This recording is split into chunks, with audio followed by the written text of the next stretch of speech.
Gagawa na naman ng juice para sa tanghalian. Dahil nga meron na naman akong na-harvest na libas, so syempre kapag nag-harvest ako ay gagawin ko agad ng freskong juice. So ito na nga guys, tamang-tama sa tanghalian. Lami na po niya ang kaon ni Inday. Oy!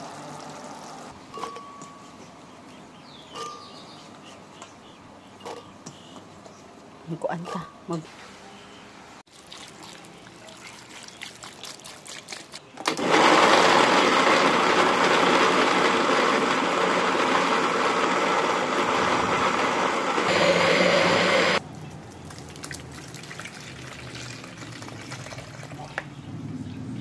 Asukal ha.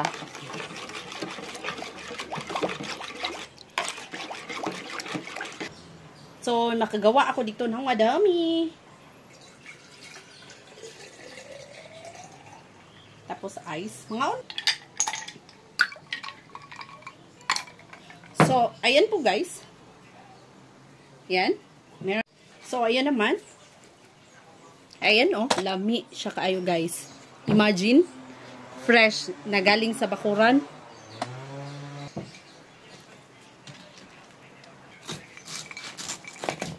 Yes. Ayan.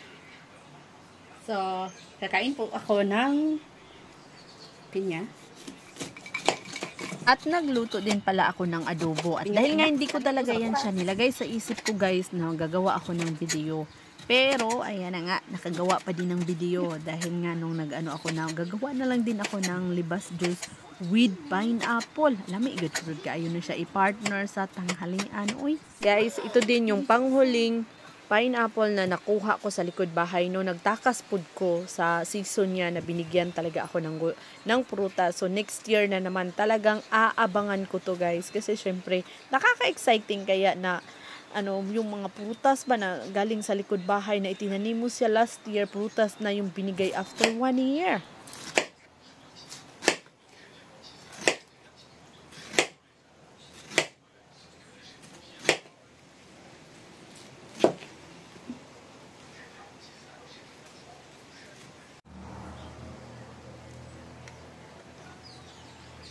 So, ayan. Ayan. Diba? Kasi, ayan. Galing po yan siya talaga sa bakuran. So, ito guys, dito. At tatanim ko siya mamaya. So, ito naman sa compost. Dadalhin ko siya doon.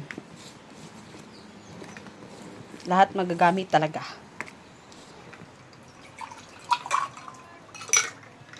Na guys. Mga unta. Yan.